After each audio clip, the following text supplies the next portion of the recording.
श्रीक्षेत्रवासी होती अख्यात पल्ली मत जगन्नाथ से अनुभव पड़े मत से नहीं आनी श्रीक्षेत्रवासी होती आ भारी खुशी होती से दिन जो दिन उपनयन होता मो पुअर प्रथम कर श्रीक्षेत्र आउ से 8 तारिख 90 वर्ष मौसी मोर सका बाड़पाड़ी गाधुआ पुअर से जो मांगलिक वाद्य भितर शंखुल भितर गोटे दुखद घटना मौसी ना मौसी कड़े हजिगला कुआड़े गला चलना खोजा खोजी नरेन्द्र बण पाखे मो घर आखंडमणि पक्ष मंदिर पाख मंडप जाक व्रतघर आउ से 8 तारिख रविवार सारा दिन खोजा चली मौसी मु प्रति मुहूर्त जगन्नाथ को कहूए प्रभु आज एमती गोटे शुभ कम बोध हुए तुमको काले भूली जी से मत एत बड़ विपत्ति देल सब भितर बंधु बांधव कुणिया मानक संखुलुची मो पुओ शेष को भोजी भात पर मो पुओर चली रोषणी सजबाज से भी मो मौसी फेरुनी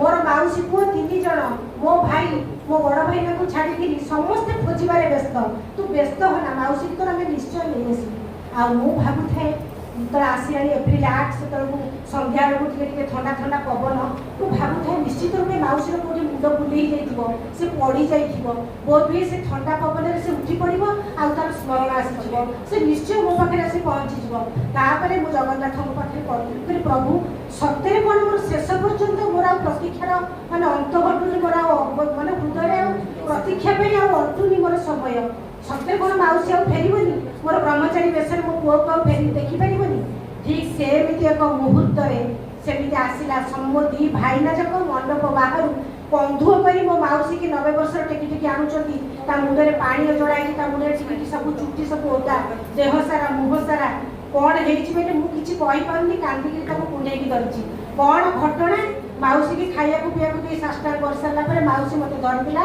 आउ कहूला मारे मु जानी मो मुंड पड़े गला सब भोगटा भितर मु समुद्र समुद्र ए घर तोर बाहर पड़ी तापर मु कोठी पड़ी मु किछि जानिनी अंधार हो जाई मते चारियाडा जेतले मोर सेंस आसला मु देखिली मो पाखरे डेंगा है जड़े मणि वृद्ध अध व्यक्ति जड़े अर्धवयस्क वृद्ध रुहति से पैता पकई जड़े ब्राह्मण भाई दिशुं मत कहले मौसी मत मुहरे पानी छाड़ी तू कौटी की जीवु मन पका मुझे मन पकई पार्नी केवल कहले आखंडमणि मंदिर ना हाँ मन पका तापर कौन ना आखंडमणि मंदिर पाखे मो नातीर व्रतघर सी मत अटोरे बसई आनिले आउ ये मंडप खोजी खोजी मंदिर पाखे गोटे मंडप से 2012 मसीह कथा कहूँ से मंदिर मंडप बाहर मो भाई मैंने तो समस्ते खोजुंट समस्त पाटे मौसी मौसी कहले ये जनक किए हजि जाते मौसी कहार व्रतघर किए हो कि मत मुझे भावुली सत्य जगा तू अच्छु बोली मुझे तोरी पाई दुनिया मोर जीवा आसवा तोरी पाई मोर संज सका तोरी पाई मोर दुनिया को जीवा आसवा जय जगन्नाथ समस्त भीतर एमती जगन्नाथ था जय जगन्नाथ जय जगन्नाथ प्रतिदिन किसी ना किसी अच्छी मो जीवन सेमती अच्छी मोर छोट बेल गोटे अनुभूति अच्छी प्रथम अनुभूति जगन्नाथ को नहीं मोर मामू घर हूँ मणिकणिका साइड बन दुर्गा पाखे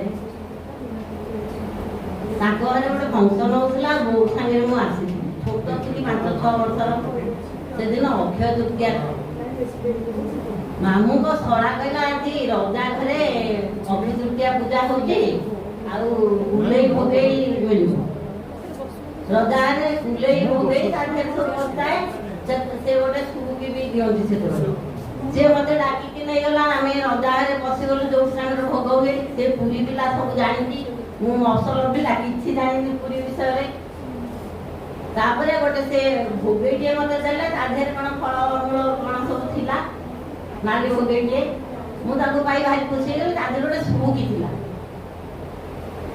सुमुकीटा को देखि आउरी खुशी सेते सुमुकी आले केते थर माल खाइबो किनी भारी खुशी गली किंतु ताकू खोजिला बेलू से नारण है ना कौन करी मामू घर को केमती जी बाट तो पाइबेनी सुकी धरती ना सुकी छाड़ी आसिली मंदिर टाक चाहिए चल आम तो गला मंदिर पड़े तापर मामू घर पड़े मंदिर पाक आसिली से रथ काठ उपर बसिक भोग जाक सब खाईदेवी खोजिला भितर तापर से देखिली अरुण स्तंभ पाखे समझे पैसा पकईक मुंडिया मार मुझे हूँ ଛୋଟ ପିଲା ଆଉ ପଇସାଟା ଛାଡ଼ିବାକୁ ମନ ହଉନଥାଏ। ରାଗିକି ସୁଗିଟାକୁ ଫୋପାଡ଼ି ଦେଲି। ମୁଁ କହିଲି ନାଇଁ ସୁଗି ନିଅ, ମତେ ମୋ ମାମୁଁ ଘରେ ପହଞ୍ଚେଇ ଦିଅ। ସୁଗିଟାକୁ ଦେଇଦେଲି। ସୁଗିଟା ଦେଇକିରି ଟିକେ ଆଗକୁ ଚାଲିଲି। ଚାଲିଲା ବେଳକୁ ଗୋଟେ ବଣିଆଣି କାନ୍ଦୁଛି। ଗୋଟେ ବଣିଆଣି ମତେ ଦେଖିଲା। ବଣିଆ ପଟିଟା ସେଇଠି। ବଣିଆଣି ଦେଖିକିରି କାଖେଇକିରି ତା ଘରକୁ ନେଇକିରି ଗଲା। କହିଲେ କୋଉଠିକି ଯିବୁ? ମୁଁ କହିଲି ମୁଁ ଜାଣିନି, ମୁଁ ମାମୁଁ ଘରକୁ। ନା ମାମୁଁ ନା କ'ଣ? ମୁଁ ଆଉ କିଛି ଟାଇଟିଲ କହିପାରୁନି, ଖାଲି ଦାମ। ନା କୋଉ ବାଟେ? ଆମେ ଆଗରେ ଗୋଟେ ଦୋକାନ ପଡ଼େ, ଆଉ ସେଇଠି ଛେନା ରାବେଡ଼ି ଦୋକାନ, ସେଇ ପାଖରେ ଆମ ଘର। କିନ୍ତୁ ଗୋଟେ ବର ଗଛ ସେତେବେଳେ ଥାଏ ଦକ୍ଷିଣ ଦ୍ୱାର ଆଗକୁ, ସେ ବର ଗଛ ଗୋଟେ ପଡ଼େ। ସିଏ ସେଥିରୁ କାଖେଇକିରି ବର ଗଛ ଡିଆଁକିରି ନେଲା।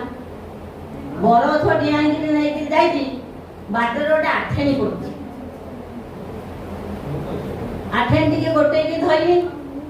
ତାପରେ ସେ କାଖେଇକିରି ନେଇକିରି କିଛି ବାଟ ଗଲା।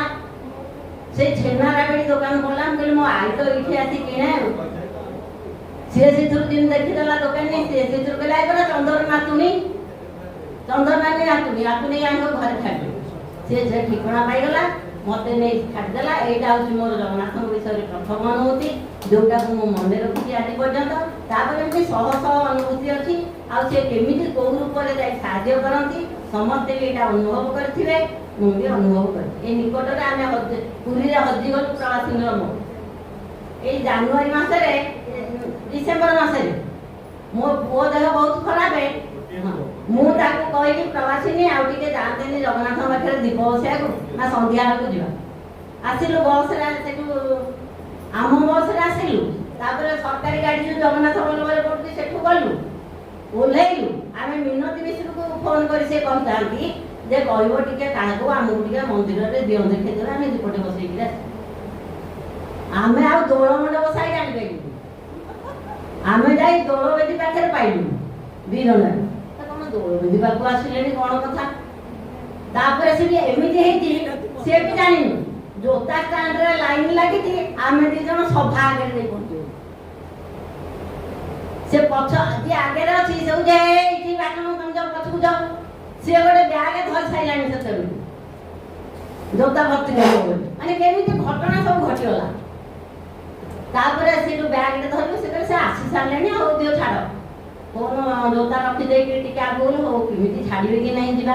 ସେତେବେଳେ ଜଣେ ଲୋକ କହିଲେ ତମେ ଉତ୍ତର ଦ୍ୱାର ବାଟେ ଯାଅ, ସେପଟେ ତମେ କହିବ ମୁଁ ଆମ ଆଣ୍ଠୁ ଗଣ୍ଠି ଧରିଛି, ଆମେ ଚାଲିପାରୁନୁ, ଆଉ ଭିତରକୁ ଯାଇପାରିବ। ସେଠି ଯେ ଜଗିଛି ପୋଲିସ ଛାଡ଼ିଲାନି। ତାପରେ କହିଲେ ଆମର ଯାଇପାରୁନୁ। ନା ତମ କ'ଣ ଗାଡ଼ି ଆସିବ? ଏତେ ବାଟ ଚାଲିକିରି ଆସିଲ, ଯାଇପାରିବନି କ'ଣ? ଯିବ ନା। କିନ୍ତୁ ଆମେ ସିଏ ତା ମୁହଁକୁ ଯାଉଛି, ମୁଁ ତା ମୁହଁକୁ ଯାଉଛି, ସିଏ ମୋ ମୁହଁକୁ ଯାଉଛି। ସେଥିରୁ କହିଲା ମୁହଁକୁ କ'ଣ ସବୁ ଚାହୁଁଛ? ହଉ ଯିବ ଯଦି ଯାଅ, ମତେ ବକ।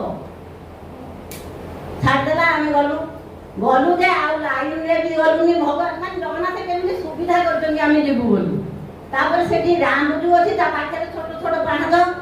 ଆମେ 7 ପାହାଚ ବାଟେ ଲୋକଙ୍କ ସାଙ୍ଗେ ନ ଯାଇ ସେଇ ବାଟେ ମନକୁ ମନ ଉଠିଲୁ। ସିଧା ଯାଇକିରି ସେ ଆଗରେ ପହଞ୍ଚିଲୁ। ଜଗନ୍ନାଥଙ୍କୁ ଦର୍ଶନ କରି ଭଲ କରି ତାପରେ ଆସିଲୁ। ଦୀପଟିଏ ବସେଇଲି। ଦୀପଟିଏ ବସେଇକିରି ମୋର ଦେହ ଖରାପ ଥିଲା ଯୋଉ ତାଙ୍କୁ କହିଲି। ଆଖିରୁ 2 ଧାରେ ଲୁହ ଗଡ଼ି ପଡ଼ିଲା। ତାପରେ ଏଇ ସେଇ ବିଷୟ